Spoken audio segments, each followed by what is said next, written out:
Assalamualaikum warahmatullahi wabarakatuh. Ketemu lagi dengan saya. Kali ini kita akan melanjutkan sesi berikutnya yang dimana kita tahu bersama kalimat ini penting untuk kita pelajari, baik itu dari segi pengertian maupun analisis struktur kalimat dalam kompetensi kebahasaan. Nah, baik, kita langsung saja. Untuk materi kali ini kita akan mencoba menjelaskan tentang kalimat serta menganalisis struktur kalimat yang ada di dalam bahasa Indonesia serta meninjau keefektifan kalimat pada penggunaan bahasa kita, baik itu dalam media tulisan maupun ujaran. Nah, untuk pertama kita uraikan dulu pengertian dari kalimat itu sendiri. Kalau pengertian umum, kalimat adalah kumpulan kata yang setidaknya terdiri atas subjek dan predikat. Jadi hanya ada dua unsur yang berdiri sehingga itu bisa disebut dengan kalimat. Nah, saya mengutip pendapat dari Solisiowati tahun 2015. Ia mengatakan bahwa kalimat itu adalah bagian terkecil ujaran atau teks yang mengungkapkan pikiran yang utuh secara kebahasaan. Jadi kata kuncinya di sini adalah pikirannya yang utuh secara kebahasaan, ditinjau dari kebahasaan. Jadi apabila ada suatu ungkapan atau ujaran atau teks yang tidak menggambarkan pikiran, itu di luar dari kalimat yang diungkapkan oleh Solisiowati. Nah, kita kutip juga dari Krida Laksana biar referensi kita lebih kaya tentang pengertian kalimat. Jadi ketika Anda melihat kalimat-kalimat yang berbeda, selama masih dalam konteks pengertian definisi yang didefinisikan oleh para pakar ini, itu masih bisa kita nalar sebagai kalimat.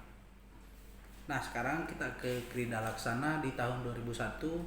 Dia sudah mengatakan bahwa kalimat itu adalah satuan bahasa yang secara relatif berdiri sendiri dan mempunyai pola intonasi final. Ya, dia berdiri sendiri, artinya kalau bahasa itu bisa berdiri sendiri, ya, kata-kata yang ada di dalamnya tidak memerlukan lagi kata-kata lain untuk mengartikan dirinya. Itu yang disebut dengan relatif berdiri sendiri. Misalnya kalau cukup hanya dua kata dan ia bisa mewakili dirinya atau memiliki makna serta mempunyai pola intonasi final, itu bisa dikatakan sebagai kalimat. Jadi kata kunci kalau yang diungkapkan oleh Krida Laksana adalah intonasi final. Yang mana yang disebut dengan intonasi final?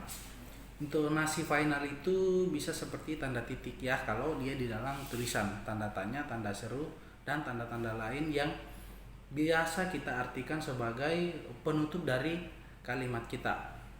Misalnya kalau kita menggunakan tanda tanya, adakah? Nah, itu di situ ada intonasi final. Kalau menurut Krida Laksana bahwa ini juga bisa dikatakan sebagai satu kalimat di dalam ujaran ketika dia punya intonasi final, ya. Kalau dia ujaran, nah kalimat itu bisa kita tandai intonasi finalnya ini dari nada ujarannya. Apakah dia bertanya, apakah dia berhenti, apakah dia memerintah. Dengan perwakilan kalau kita tulis itu biasanya tanda seru kalau itu memerintah atau mengekspresikan sesuatu. Itu bisa digunakan tanda-tanda tanda baca yang ada di dalam tulisan. Jadi ini ya secara pengertian ini bisa kita dijadikan referensi, jadikan satu. Jadi kalimat itu adalah ya kumpulan kata-kata, kumpulan kata, ya. Yang namanya kumpulan itu ya minimal lebih dari dua yang setidaknya terdiri atas subjek dan predikat. Jadi syaratnya itu ada dua, ada seorang subjek dan ada predikat apa yang dilakukan. Nah, sebentar kita lanjut menganalisis seperti apa struktur di dalam kalimat itu yang terdiri dari subjek, predikat, objek, pelengkap, dan keterangan. Nah, ini yang bisa kita lihat di depan ini, sudah ada unsur dari kalimat. Ya, ada subjek, predikat, objek, pelengkap, dan keterangan. Itu adalah struktur dari sebuah kalimat. Nah, jadi kalimat ya, walaupun hanya terdiri dari subjek predikat, itu sudah bisa dikatakan sebagai kalimat. Nah, kita bisa lihat contohnya. Ini rumusnya ya. Rumusnya subjek predikat objek itu biasa disingkat SPO, pel, dan keterangan, atau SPO, pel, ket. Nah, contohnya misalnya pada kalimat yang ada di depan Anda, kelompok C berpresentasi dan tim juri menilainya. Ini adalah model kalimat yang setidak-tidaknya dia menggunakan subjek dan predikat. Jadi subjeknya itu kita simbolkan S1 ya, itu kelompok C, dan ada subjek 2 tim juri. Terus berpresentasi itu predikat, dan menilainya itu adalah predikat kedua. Jadi kalimat ini terdiri dari 2 unsur yang ada dalam kalimat, yaitu subjek dan predikat. Walaupun banyak, karena kalimat ini adalah kalimat majemuk ya. Ini ada 2 kalimat sebenarnya yang dihubungkan, yang disebut dengan kalimat majemuk ya, yang terdiri dari subjek dan predikat.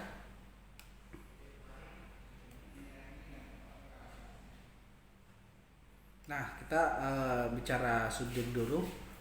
Pengertiannya, subjek itu adalah fungsi kalimat yang menandai apa yang dinyatakan oleh penulis.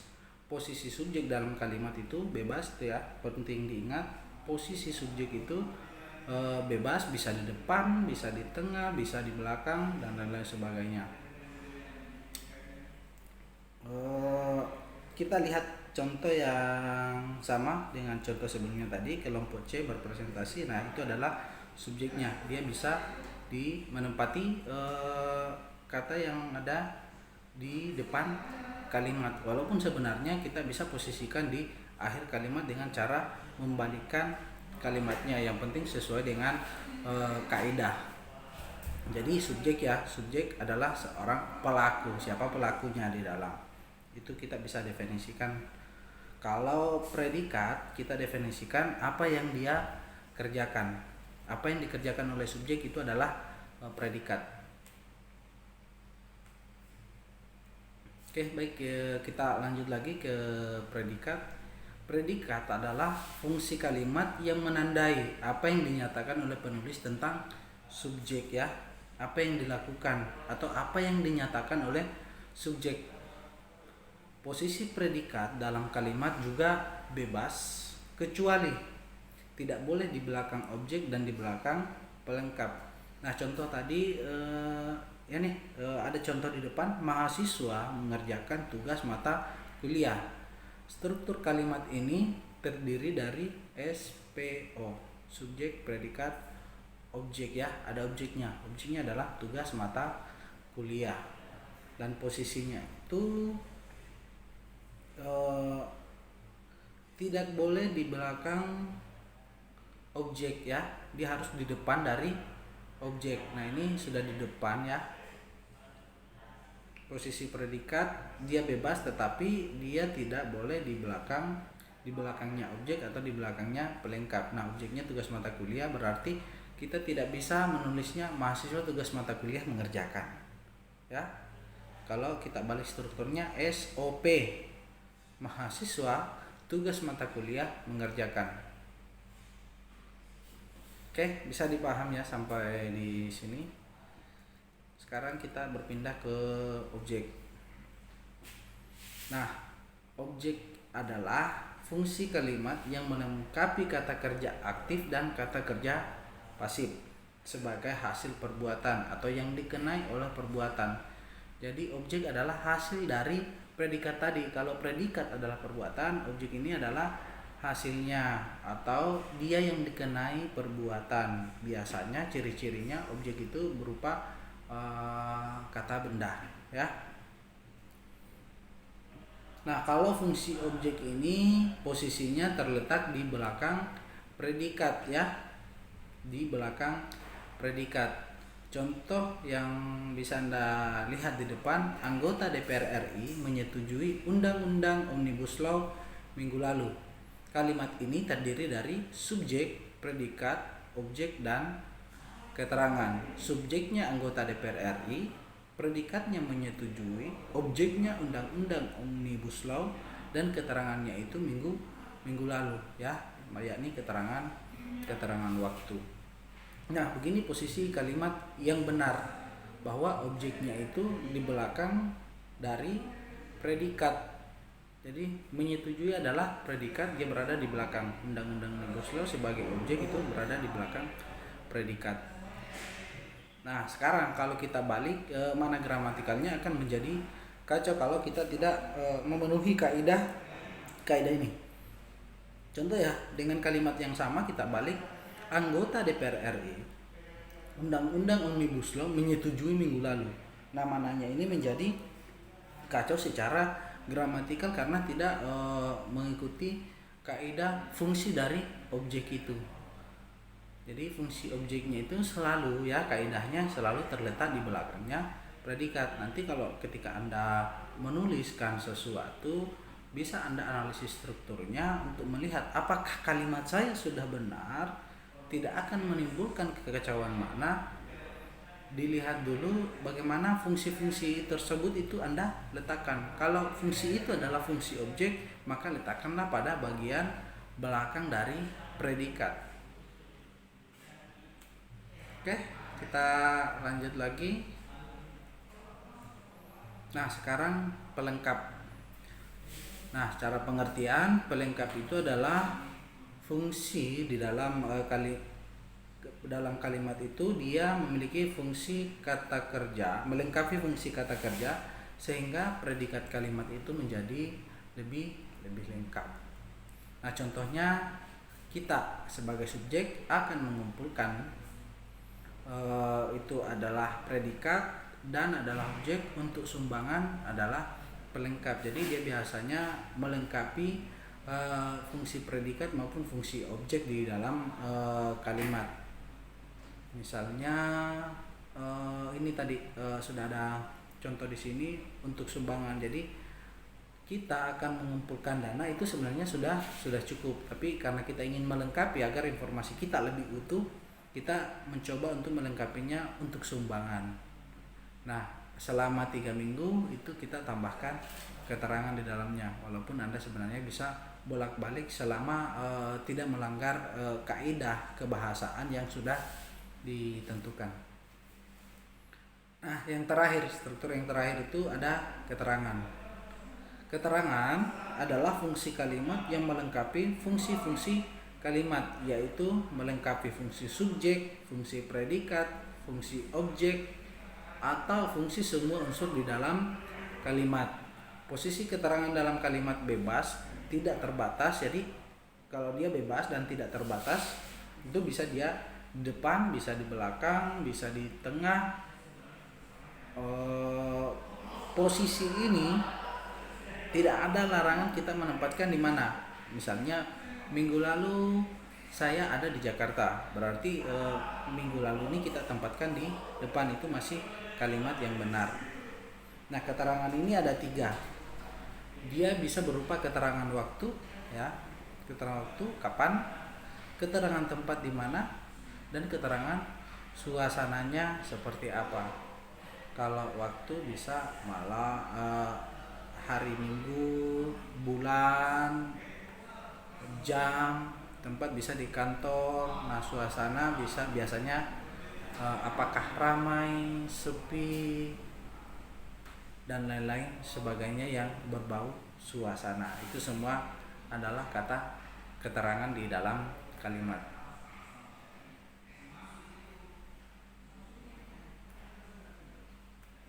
Nah, sekarang kita akan lanjut di bagian kalimat efektif. Nah, ini yang paling penting untuk adik-adik perhatikan karena penulisan kalimat ini akan mencerminkan bagaimana pikiran kita. Semakin bagus kalimat yang Anda susun, itu mencerminkan bahwa Anda berpikir secara logis. Artinya pikiran yang ada di dalam kepala Anda itu ketika Anda keluarkan itu sangat terstruktur dan sistematis dan menggambarkan bahwa Anda betul-betul paham apa yang Anda ungkapkan. Nah, ini ciri-ciri kalimat yang efektif. Ciri yang pertama itu bisa kita lihat dari koherensi ya. Koherensi atau dia padu dalam kalimat itu. Kata-kata antara satu dan yang lainnya itu masih ada kepaduan, masih satu ya. Terus yang kedua ekonomis. Ekonomis ini biasa kita artikan dia hemat secara bahasa, tidak berlebih-lebihan. Mungkin lebih bagusnya kita katakan sederhana kalau kita mau artikan lebih halus lagi, bahwa kalimat digunakan itu sederhana, bersahaja, tidak berlebih-lebihan. Itu ciri-ciri kalimat efektif. Kalau misalnya ini ya analoginya seperti ini. Kalau hanya bisa menggunakan satu kata saja, kenapa kita mesti menggunakan dua kata? Terus ciri yang ketiga adanya penekanan di dalam kalimat, penekanan atau penegasan kata di dalam kalimat kita. Kenapa demikian? Agar orang-orang fokus pada kata yang Anda buat di dalamnya, atau melihat apa yang ingin disampaikan oleh penulis di dalam kalimatnya melalui penekanan kata ya. Penekanan itu biasa Anda bisa tulis lebih awal misalnya, atau memberikan tanda baca di situ. Biasanya kalau orang-orang mau menegaskan itu memberikan penandaan seperti huruf bold atau tebal dalam penulisan. Nah, sekarang kita di koherensi dulu. Kepaduan atau ini koherensi, ada kesalahan penulisan. Dalam kalimat efektif adalah hubungan timbal balik atau hubungan kedua arah di antara kata atau frasa dengan jelas, benar, dan logis. Jadi hubungan antara kata atau frasanya itu sangat jelas hubungannya ya, tidak tumpang tindih, dan juga benar. Kalau logis dikatakan itu ya bisa dinalar, masuk di akal apa yang dia katakan. Nah, seperti contoh yang saya sudah perlihatkan di depan, setiap hari dia pulang pergi Bogor Jakarta dengan kereta api. Nah, kalimat yang pertama ini tidak menggambarkan hubungan yang logis di antar frasa atau kata di dalam kalimatnya. Contohnya ini kita lihat pada penggunaan kata pulang pergi ya, karena secara logis seseorang itu dia harus pergi dulu baru pulang, karena harus dimulai pergi dulu baru kita pulang, bukan pulang dulu baru pergi ya. Awalnya adalah pergi lalu kita pulang, sehingga penulisan kalimat ini tidak menempatkannya pada posisi yang tepat, sehingga hubungannya ini menjadi tidak logis di dalamnya. Itu yang disebut dengan koherensi. Dia mesti jelas, benar, dan logis antar kata atau frasa di dalam kalimat tersebut. Nah, tak lanjut. Dilihat dari sisi ekonomisnya suatu bahasa. Kehematan atau ekonomi bahasa adalah penulisan kalimat yang langsung menyampaikan gagasan atau pesan kalimat secara jelas, lugas, dan logis. Jadi kata kuncinya, langsunglah sampaikan gagasan yang ingin Anda utarakan. Tidak usah kita bertele-tele dalam penulisan kalimat. Jadi inti gagasan ditulis secara langsung. Tidak usah Anda pakai pengantar yang macam-macam. Kalau Anda menginginkan kalimat Anda efektif langsung mengenai sasaran kepada pembaca. Nah, seperti ini ya. Kita lihat contoh A1. Dalam ruangan ini kita dapat menemukan barang-barang antara lain seperti meja, kursi, buku, lampu, dan lain-lain. Nah, coba kita menalar kalimat ini. Seharusnya kita tidak perlu lagi menuliskan barang-barang. Kenapa? Karena kita sudah uraikan barang-barang tersebut seperti meja, kursi, buku, lampu, dan lain-lain. Nah, salah satunya ini bisa kita hilangkan dan tidak mengurangi gagasan yang ingin kita sampaikan. Nah, perbaikan pada kalimat 2, dalam ruangan ini kita dapat menemukan meja, kursi, buku, lampu, dan lain-lain. Buku, lampu, meja, kursi itu semua adalah barang-barang. Nah, olehnya itu dalam penulisan kita bisa meninjau kembali apa yang sudah kita tulis. Apakah kata-kata ini masih perlu saya gunakan ataukah tidak perlu lagi, karena kata-kata yang lain ini sudah menjelaskan kata yang ingin kita hilangkan.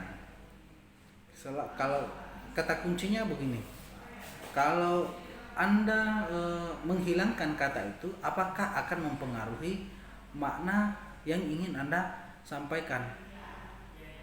Nah, kalau dia tidak mengurangi makna, berarti Anda bisa membuat kalimat Anda menjadi hemat, karena itu ciri-ciri dari kalimat yang efektif. Bisa ditinjau dari penggunaan bahasanya, apakah bahasanya ekonomis atau bahasanya itu adalah pemborosan kata-kata di dalamnya. Baik, kita lanjut pada penekanan. Ya, penekanan itu adalah upaya untuk memfokuskan kata atau frasa dalam kalimat. Nah, jenis-jenis penekanan ini Anda bisa membuatnya dalam bentuk mutasi, repetisi, maupun kursif ya. Mutasi itu yaitu mengubah posisi kalimat dengan menempatkan bagian yang penting pada awal kalimat. Jadi kalau misalnya Anda telah menulis kalimat, gagasan utamanya ada di tengah atau di belakang yang ingin Anda sampaikan, Anda bisa membuat penekanan dengan cara membuat posisi kalimat itu berada paling depan. Nah, yang kedua, repetisi. Repetisi yaitu mengulang kata-kata yang sama dalam kalimat yang bukan berupa sinonim. Jadi Anda bisa membuat pengulangan di dalam kalimat Anda untuk membuat kata itu sebagai penegas dengan cara repetisi. Misalnya begini, contohnya, sekali saya mengatakan tidak, tetap tidak. Itu adalah sebuah penegasan dalam kalimat dengan cara membuat pengulangan yang bukan sinonim. Saya tadi ada kalimat yang saya ungkapkan itu ada pengulangan kata tidak, dan itu bukan sinonim ya. Nah, cara ketiga bisa kita lakukan dengan kursif, yaitu menulis miring, menghitamkan atau menggarisbawahi kata yang dipentingkan. Bisa juga Anda menebalkan. Jadi ini konteksnya ketika kita menulis. Kalau ada suatu gagasan atau yang perlu Anda tekankan di dalam kalimat Anda sebagai perwakilan kata kunci dalam kalimat Anda untuk memahami gagasan atau pesan yang ingin Anda sampaikan. Nah, kita lanjut di penalaran kalimat efektif ya. Begini cara menalar. Penalaran itu adalah proses mental dalam mengembangkan pikiran logis dari beberapa fakta atau prinsip. Jadi penalaran ini adalah proses mental ya yang ada di dalam diri seseorang, dan proses ini mungkin bisa berbeda-beda antara satu dengan yang lainnya.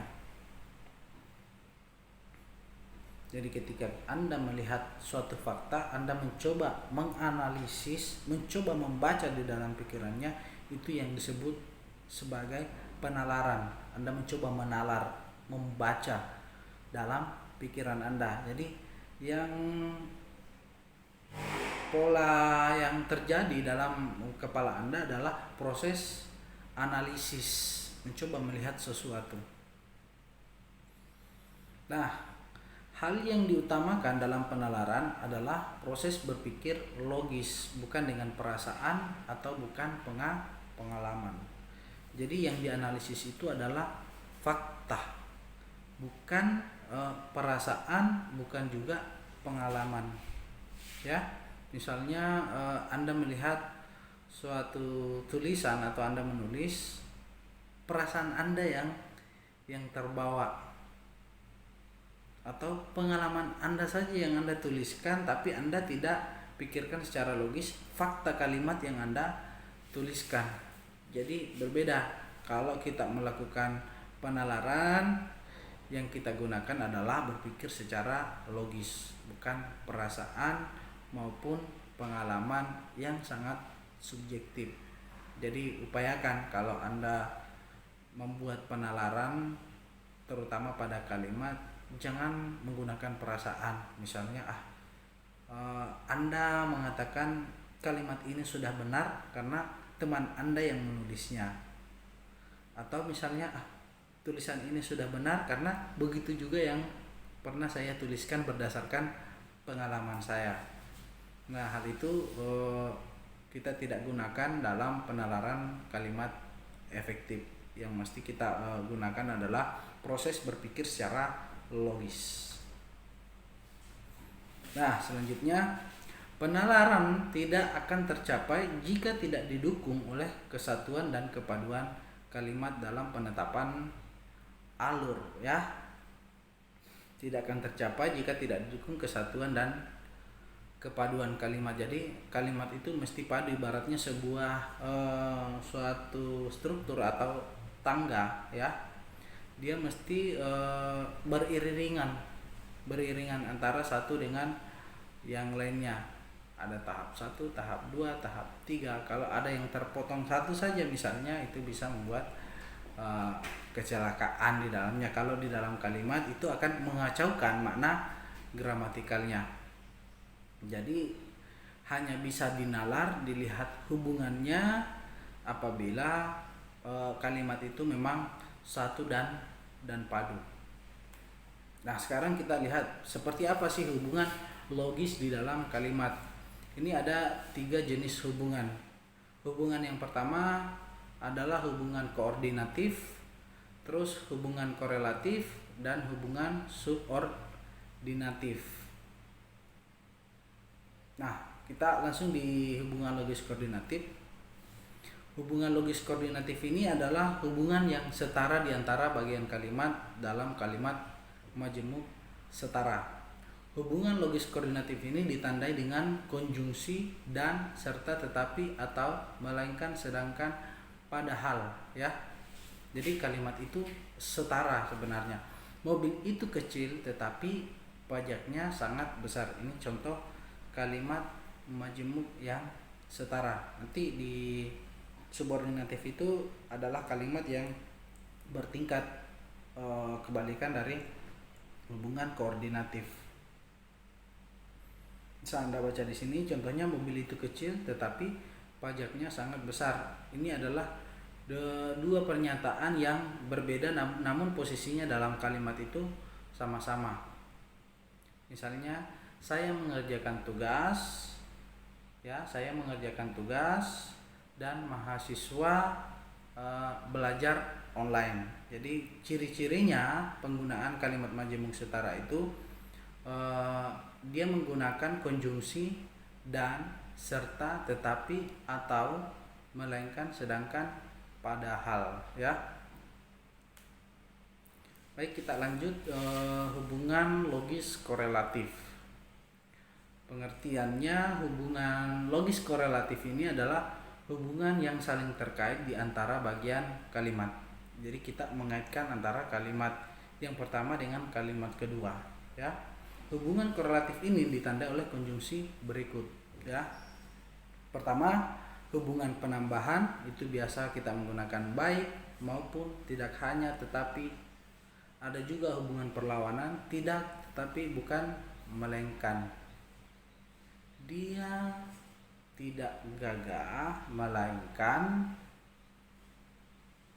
misalnya, atau kita ganti kalimatnya karena ini bisa saja mengundang sara.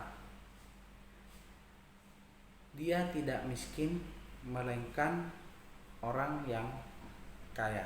Ini adalah hubungan perlawanan antara miskin dan kaya. Dia tidak pintar melainkan dia adalah seorang yang bodoh misalnya. Terus ada juga hubungan pemilihan, apakah atau entah, bisa juga menggunakan hubungan akibat, demikian sehingga ada juga hubungan penegasan jangankan atau penggunaan partikel pun. Misalnya kata jangankan matahari, hujan pun saya berangkat misalnya. Itu adalah hubungan logis korelatif. Nah, sekarang kita masuk di hubungan subordinatif. Hubungan subordinatif dalam kalimat majemuk tak setara bertingkat ya. Ini ya, tadi kalau yang pertama tadi koordinatif adalah setara, sekarang ini yang tidak setara atau bertingkat. Cukup banyak hubungan antara induk kalimat dan anak kalimat. Jadi biasanya di dalam kalimat itu ada induk kalimat dan ada anak kalimat ya. Jadi seolah kalimat itu ada dua, sebenarnya masih satu tapi melainkan anak dari kalimat. Jadi konjungsi yang digunakan ini bisa kita lihat di depan. Kalau dia berhubungan dengan waktu, biasanya ketika, setelah, sebelum. Hubungan syarat jikalau, hubungan pengandaian seandainya, andakan, andai kata. Kalau hubungan dianalisis secara tujuan itu untuk agar supaya hubungan perlawanan meskipun, walaupun, kendati pun. Hubungan perbandingan seolah-olah seperti daripada alih-alih. Nah, ini ya kata-kata yang sering digunakan dalam penulisan, baik itu penulisan karya tulis ilmiah, penulisan populer, dalam opini, surat kabar dan lain-lain sebagainya. Kita banyak menggunakan konjungsi-konjungsi ini untuk menghubungkan antara induk kalimat dengan anak kalimat. Ada juga hubungan sebab karena, oleh sebab, lantaran, atau hubungan akibat sehingga maka sampai. Hubungan alat dengan tanpa, hubungan cara dengan tanpa juga ya. Menggunakan alat dengan menggunakan dengan cara, misalnya hubungan pelengkap ada bahwa, untuk, apakah, hubungan keterangan yang, hubungan perbandingan sama dengan, lebih daripada, berbeda dari. Jadi inilah konjungsi-konjungsi yang biasa kita gunakan dalam kalimat majemuk bertingkat ya. Ada hubungan di dalamnya, yaitu penghubungan antara induk kalimat dan anak kalimat. Nah, saya pikir cukup dulu untuk penjelasan kita hari ini. Jadi sekali lagi saya tegaskan, dalam kalimat efektif hal-hal yang perlu Anda perhatikan, yakni terutama pada bagian koherensi kalimatnya dulu. Yang kedua, keekonomisan bahasanya, dan selanjutnya penekanan yang ada dalam kalimat itu perlu diperhatikan untuk mendapatkan kalimat yang efektif. Kalimat yang efektif adalah kalimat yang bisa memberikan gagasan secara langsung kepada pembaca, tidak memberikan multitafsir atau ambigu atau kekacauan gramatikal dalam memaknai tulisan tersebut. Terima kasih, sampai jumpa, nanti kita akan ketemu lagi di materi-materi berikutnya. Terima kasih. Wassalamualaikum warahmatullahi wabarakatuh. Sebelum Anda tutup, jangan lupa klik like, share, dan subscribe channel ini biar channel ini bisa makin berkembang dan termotivasi untuk membuat video-video baru untuk kawan-kawan semua.